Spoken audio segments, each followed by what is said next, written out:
Hello, everyone. Miss Debbie here with another creepy thriller of a story.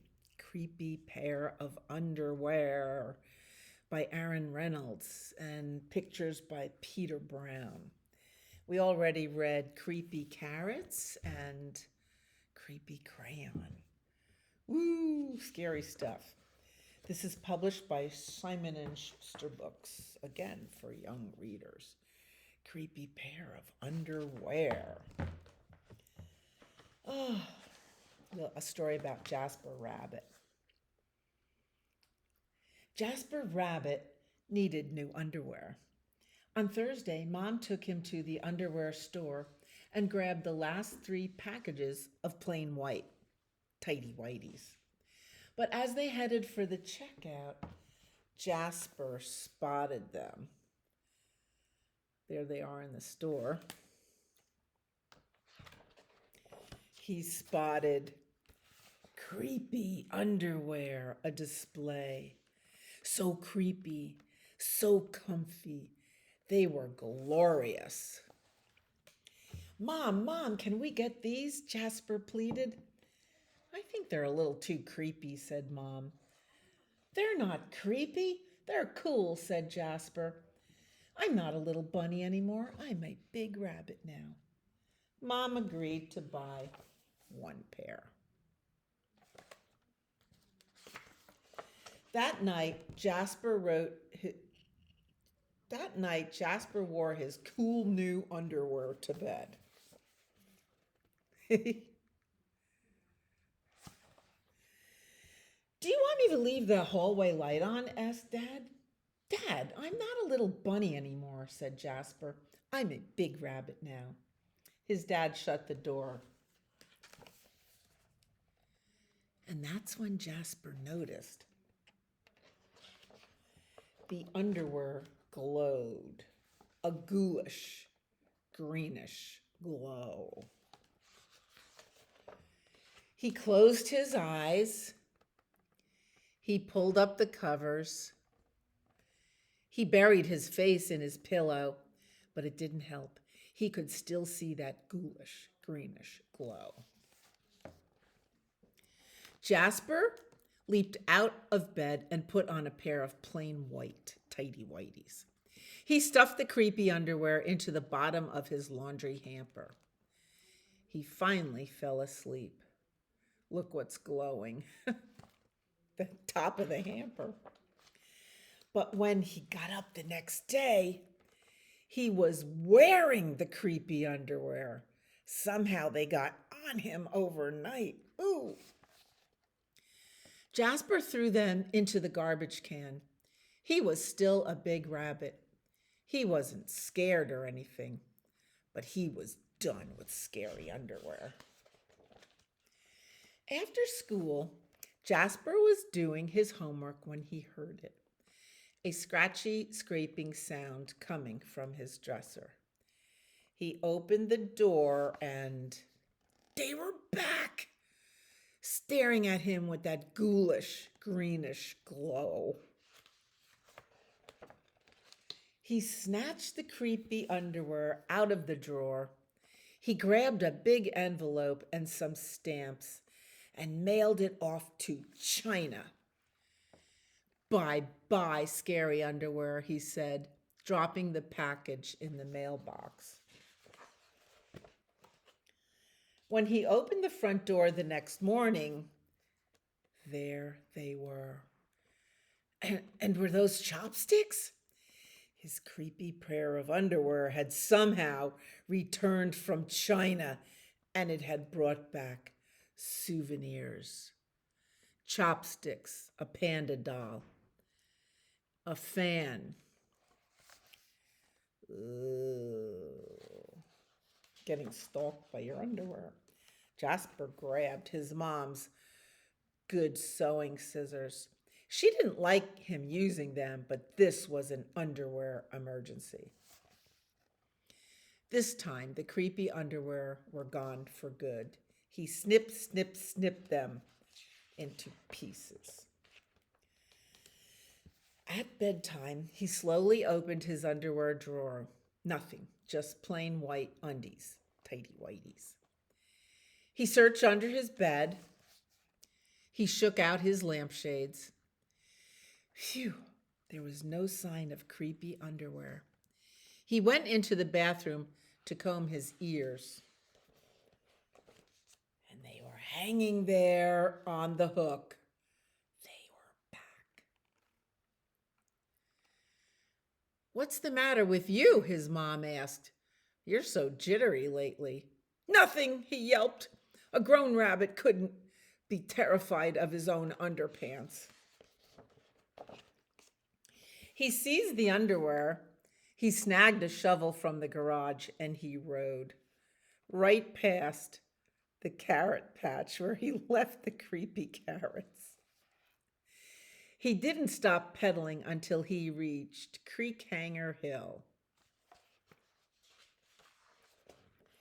Jasper began to dig. He dug until his hole was dark and deep and 100% underwear proof. He dropped the underwear in. They gleamed from the bottom, that ghoulish, greenish glow. But not for long, when he covered up those underpants with dirt. When he got home, Jasper crept up to his dresser. They couldn't be in there. There was no way, right? He reached for the handle. He peeked in. Nothing, just plain white, tighty-whities. Jasper smiled and turned out the light. That's what it looked like when he turned out the light. There was just one problem. It was really dark in there, even for a big rabbit. Jasper turned on the light. He looked at his non-glowy pair of plain white tighty-whities, and he knew what he had to do. The creepy underwear were a little muddy after he dug them up, but they still filled the room with that gentle greenish glow. The next day, Jasper gathered his allowance money and went to the underwear store all by himself, just like a big rabbit. That night, Jasper wasn't scared at all. As he lay down to sleep, he smiled.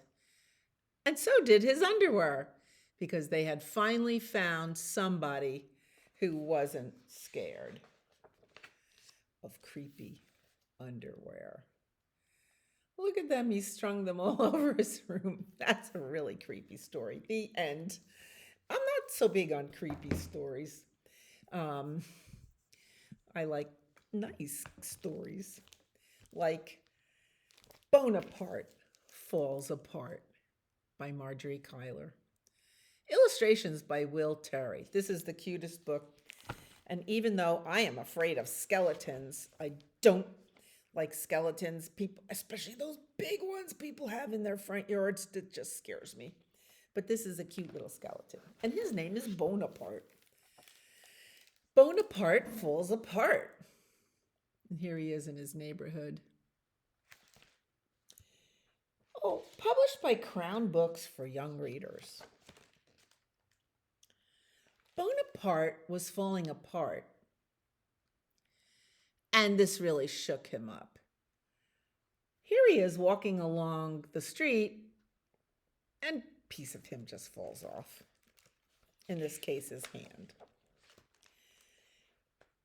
It really shook him up when he rode his bike and his leg flew off, the shin and the foot, or played catch when he caught the ball, his whole arm flew off, or visited the doctor's office. Oh, you know how the doctor uses that kind of like hatchet thing to tap your knee and it kicks your leg up?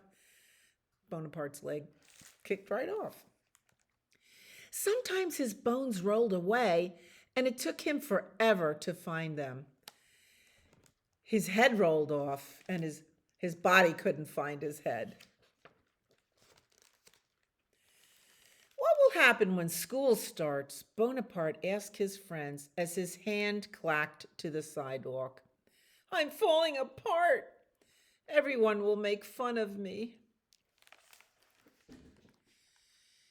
I have an idea, said Frankie Stein, clicking Bonaparte's hand into place. Let's glue and screw your bones together. So Frankie Stein glued and screwed and glued. But when he was finished, Bonaparte couldn't move. I can't walk, he said. Frankie Stein had to undo all his hard work. I wonder how you undo glue. I have another idea, said Blackie Widow.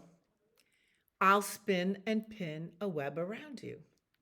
So Blackie Widow spinned and pinned and pinned and spinned.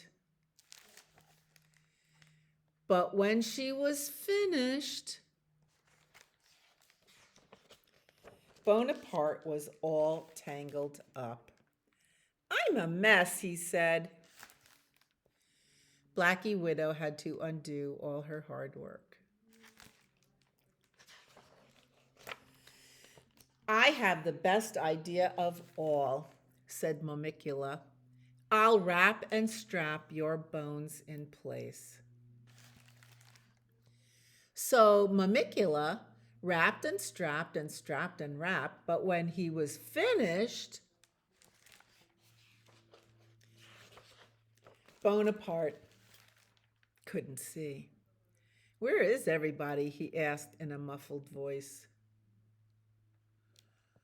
And here he is getting spun loose. Mamicula had to undo all his hard work. Time passed, and Bonaparte was so worried about school that his head fell off. Frankie Stein picked it up and set it back in place. Before school starts, we will bone up on other ideas, he said. We will leave no bone unturned, said Blackie Widow. No bones about it, said Bonaparte. But none of the ideas they came up with seemed just right. Stapling his bones together? No. Using Play-Doh to glue them together? No. Tacking them together? No. Until a dog ran by with a bone in his mouth. That bone lover would be perfect for Bonaparte, said Mamicula. So they ran after the dog.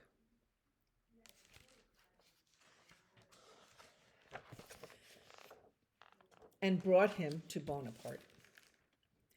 What a fetching dog, Bonaparte exclaimed. You can teach him to retrieve your bones, said Frankie Stein. Look at that. Bonanza, said Bonaparte. You are my bona fide friends. He named the dog Mandible, and he spent the next 2 weeks training him. Go fetch my bones. When school started, Bonaparte was still a little worried about what the other kids might think. But Bonaparte was a home-running success at recess, a jaw-dropping sensation at lunch, and a rib-tickling wonder in science class.